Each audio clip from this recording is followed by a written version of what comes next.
Hi, everyone. Welcome to the Make Space for More podcast, where we talk strategies for growing and scaling your business in a way that's authentic and aligned for you. I'm your host, Melissa Swink, and in today's episode, I am so excited to share with you a wonderful conversation that I had with Tracy Johnson. Tracy is the CEO and a transformational leader at InitiativeOne.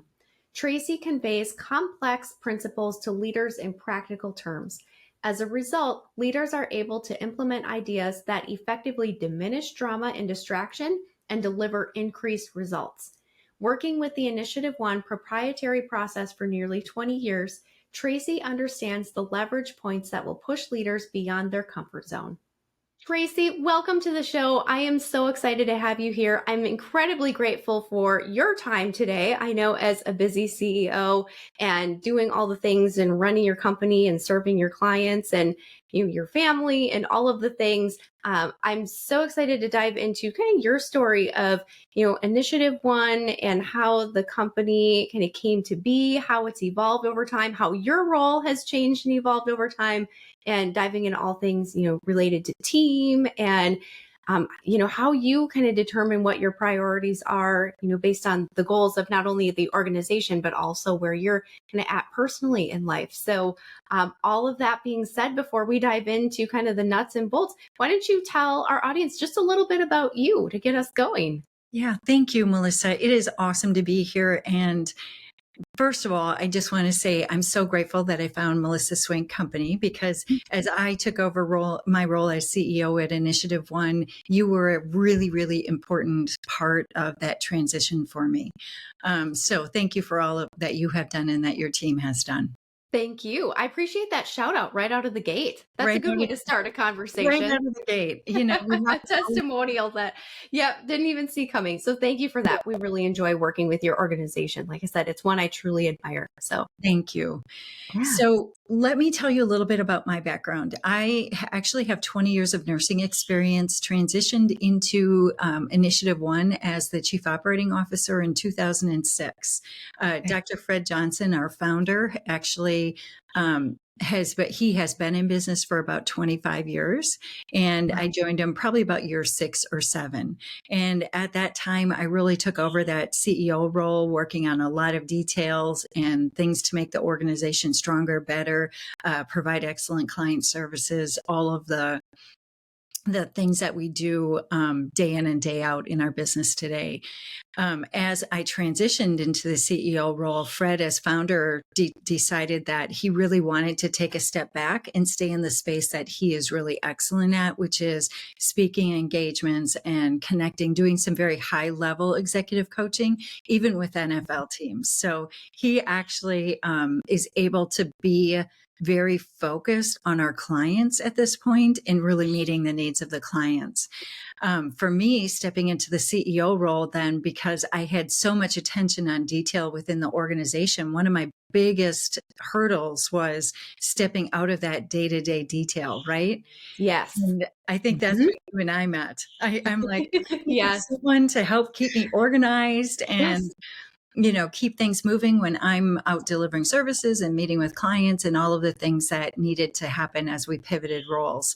And your team came along. One of the most important things that I learned when your team came along is that it really does take a special skill set.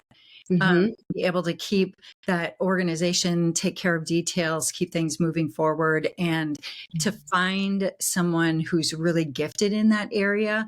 And it doesn't just have to be in the EA role. We've done the same thing with your team on the social media side.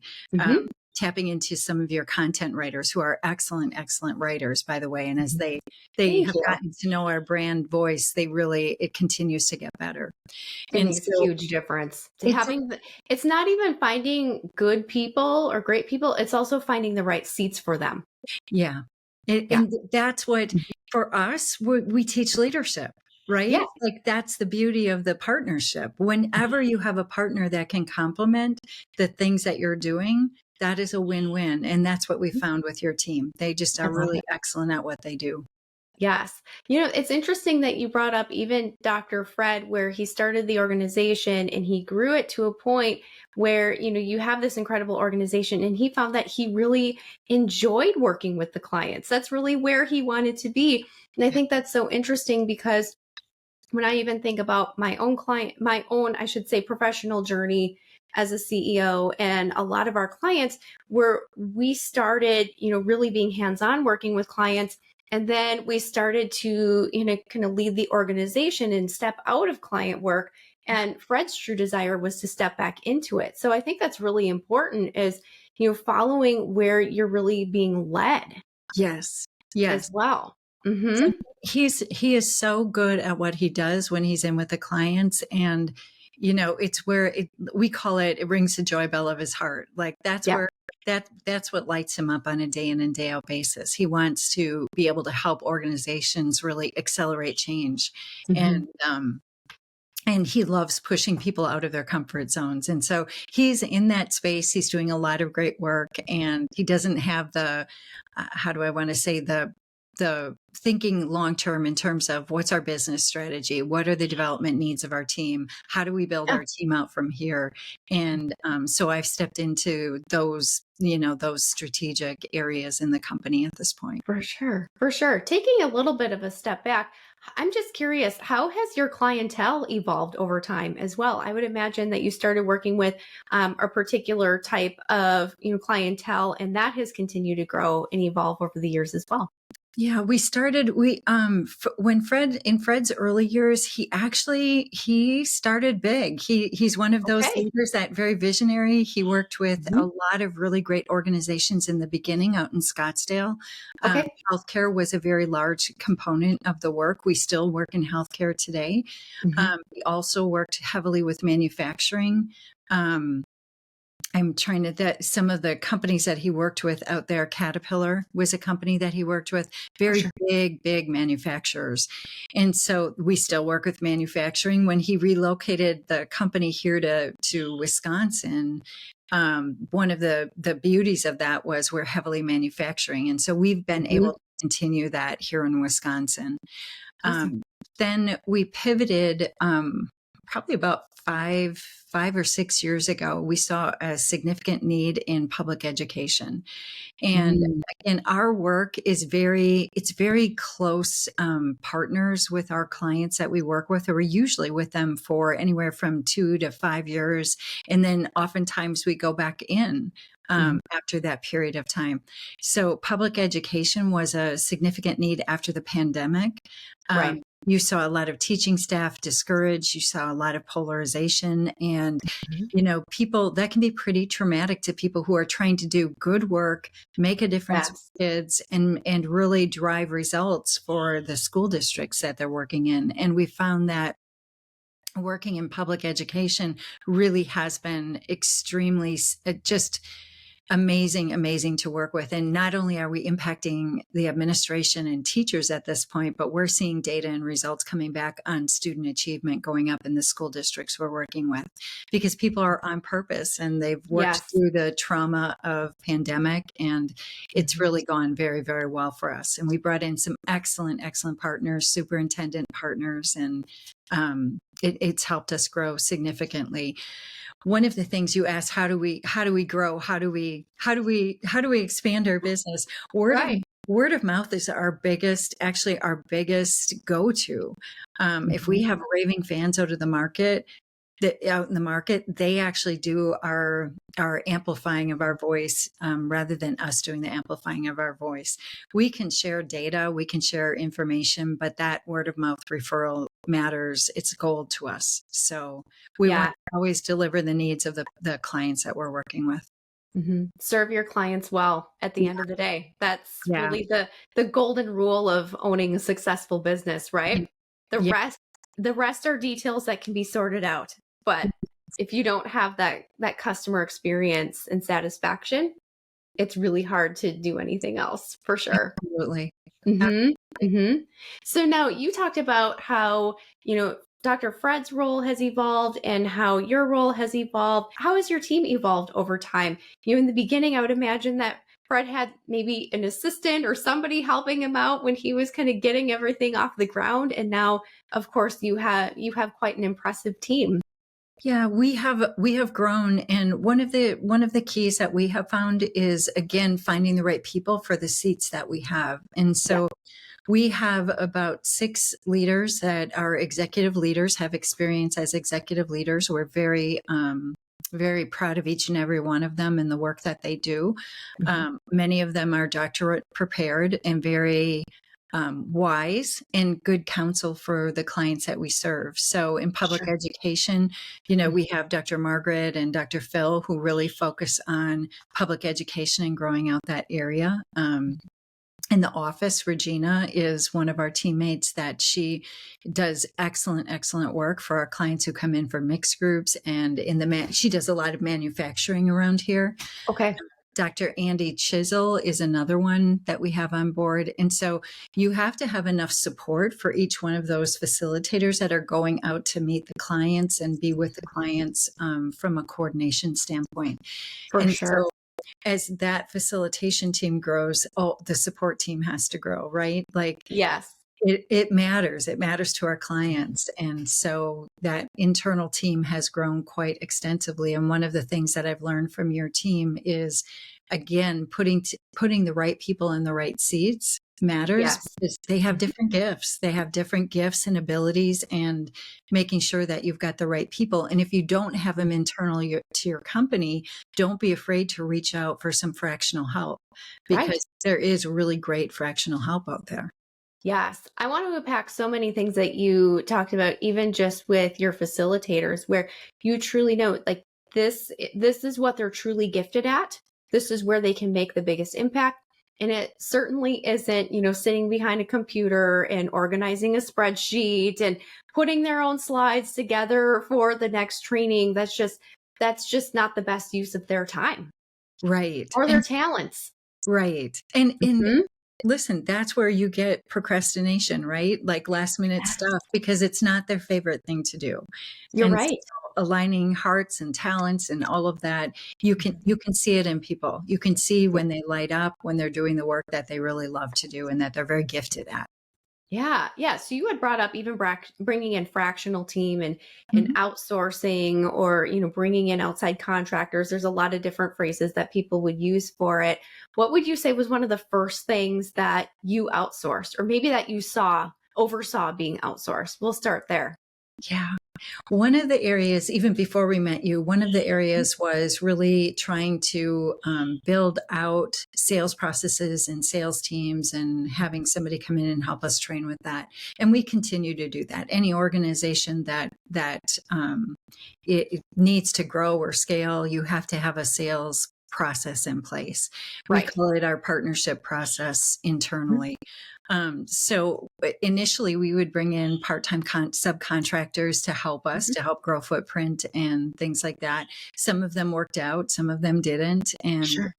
that part of using a subcontractor, it allows you to see how that person operates and how that person works without bringing them on full time or full board.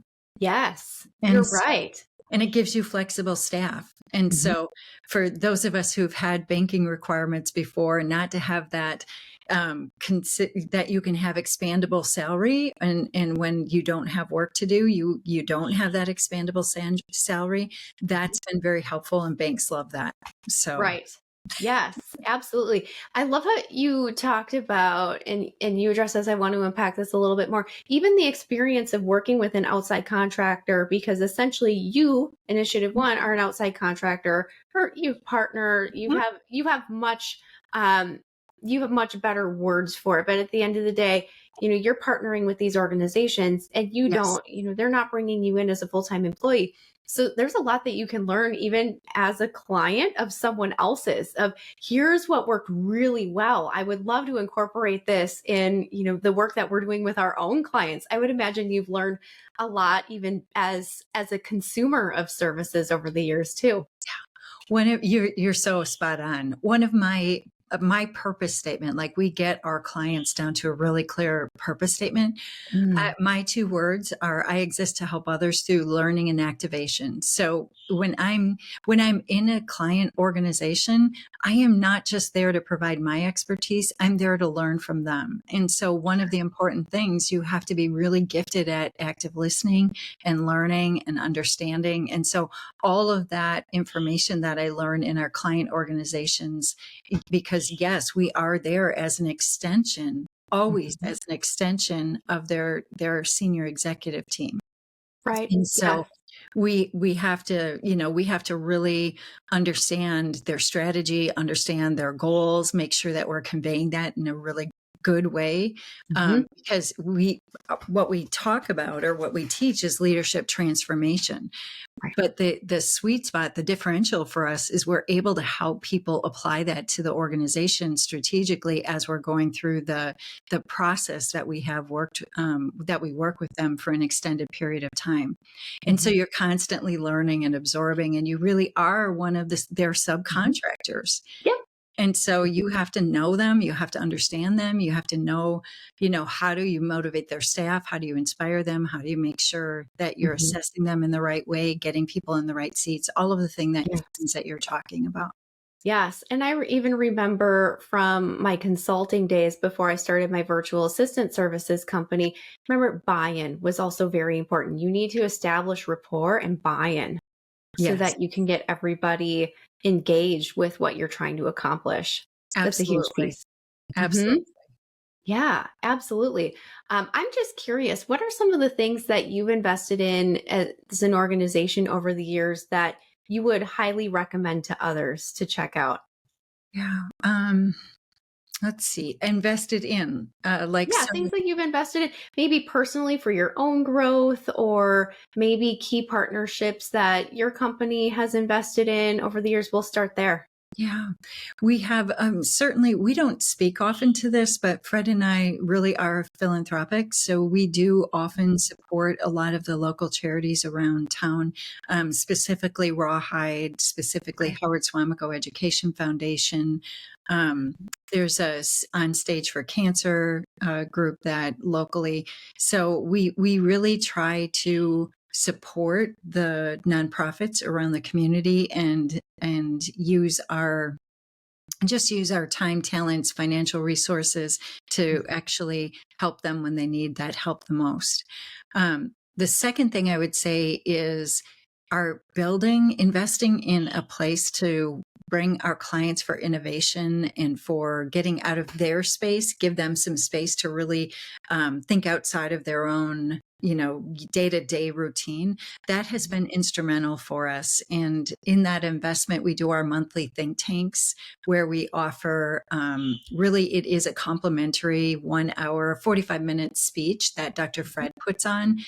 And that, people don't see that necessarily from our perspective. That's a huge investment for us. We have it streaming. We usually see about 1,000 people who register online every month.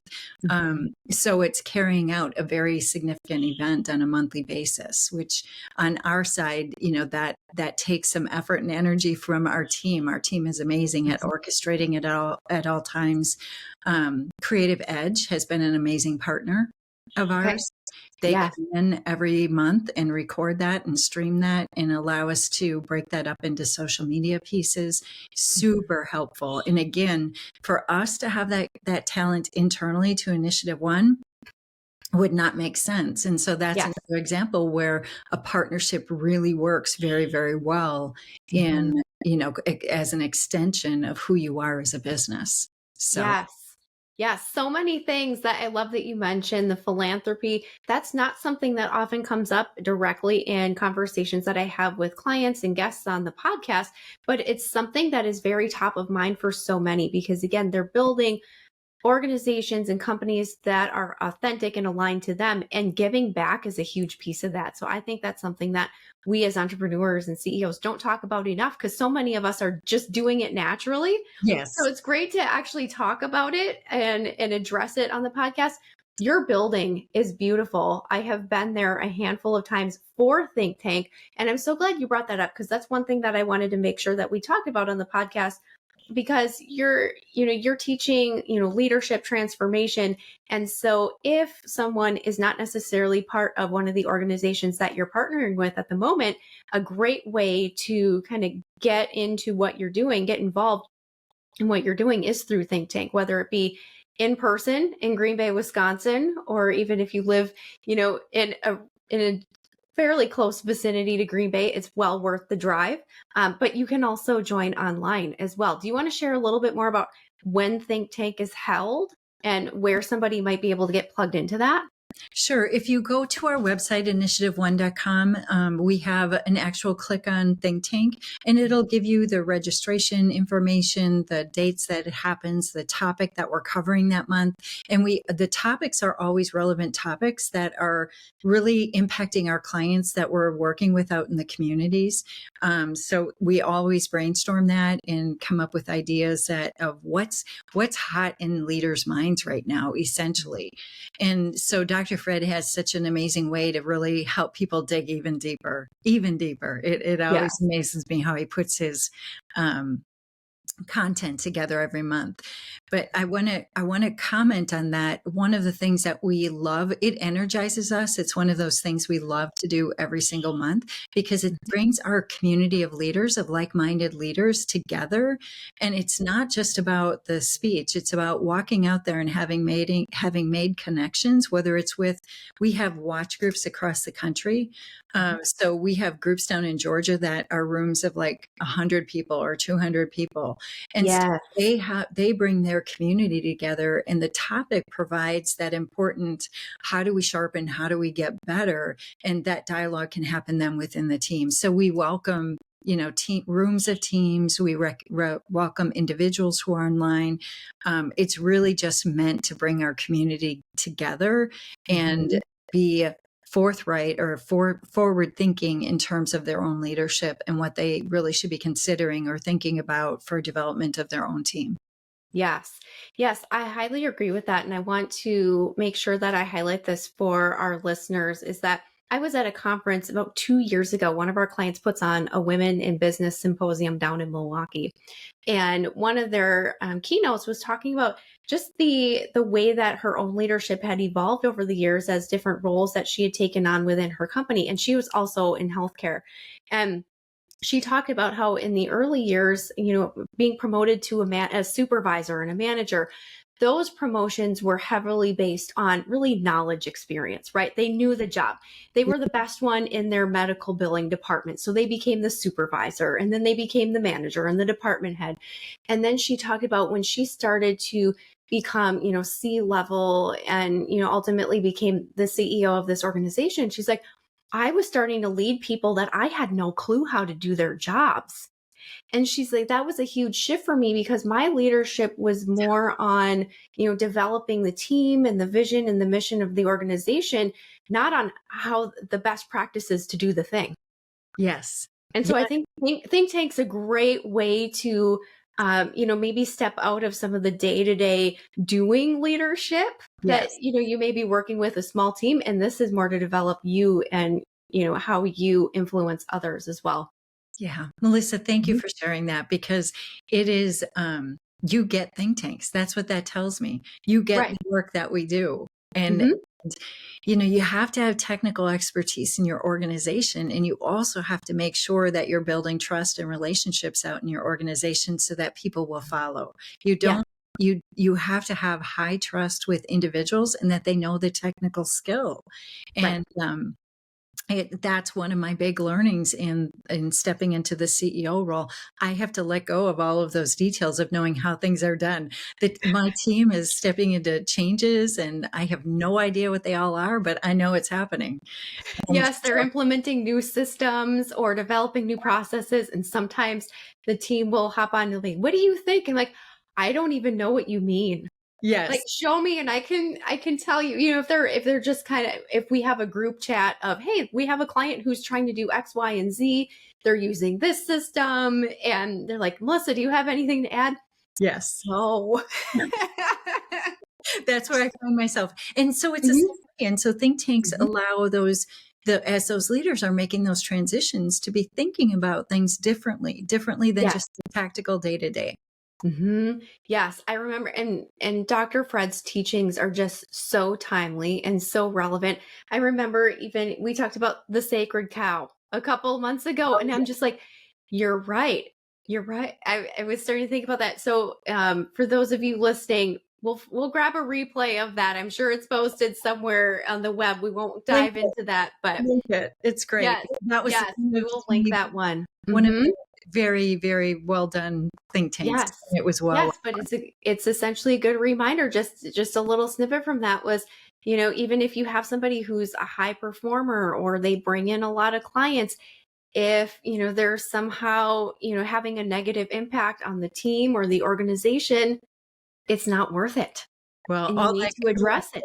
that looks good in the front, on the backside, all gets undone by the wasted time, effort, energy, Yeah. broken relationships, all of that. So, Yep. Yep, exactly. And what kind of message are you sending to the rest of the team if you turn a blind eye to what this one yeah, high performer is doing yeah, and everyone else, you create those issues within the organization. We'll just say issues as a blanket statement. But yes, there were so many. I think every time I attend Think Tank, I've got lots of notes and I have a lot of ideas spinning in my head of, okay, we need to work on this as a team. So love it. Thank you that's so much, Tracy, for everything that you've shared. Anything else that you'd like to share with our audience before we wrap up? I know you have clients to serve as well today. yeah, I do, and that's awesome. We are always so grateful and so blessed for our clients that we work with. Yep. I think in wrapping up, I just want to again convey that your team has been amazing, especially when it comes to reaching out for fractional help for other CEOs who are looking for, that support in areas maybe they aren't able to find the right hire at the moment. What I have found, especially with your team, is you have a lot of talent that can fill gaps. And we didn't talk about this, but you have an eye for talent, and that in the fractional world, it's rather than spending a ton of time screening talent, one of your differentials is you have an eye for that and you have an ability to find good people to support all businesses. I don't know. I think we have talked a little bit about that. First of all, thank you. That's very intentional on my part. One of my strengths is actually harmony. My top strength is harmony. And my second is responsibility. And so I think that's where that comes in is, making sure that we have, talented people who can do the work, but also that work really well with our existing team and our clients. I think there's both sides to it. So I think that probably is influencing that talent search that I have a knack for. Well, So you're very good at it. You're very thank you. So Thank you so much, Tracy. Again, I really appreciate your time and everything that you shared. So honored to have InitiativeOne here in our community, but also if you're not here in our community, there are plenty of ways to get plugged in and be impacted in a positive way from the work that your organization is doing. So I really appreciate you today. Thank you so much, Melissa. You have a great day. Yes, you too, Tracy. And thank you to all of our listeners for taking the time to tune into today's episode. I will be back next week with another episode of Make Space for More, where we'll be sharing more tips and tools and strategy for growing your business beyond you. Have a wonderful day, everyone. Thank you for tuning in to another episode of Make Space for More. We know these insights are valuable, and we hope you are inspired to keep growing your business beyond you. Remember, growth is a journey and you don't have to go it alone. Until next time, keep automating, delegating, and elevating your business. This is Melissa Swink, and I'll see you on the next episode of Make Space for More.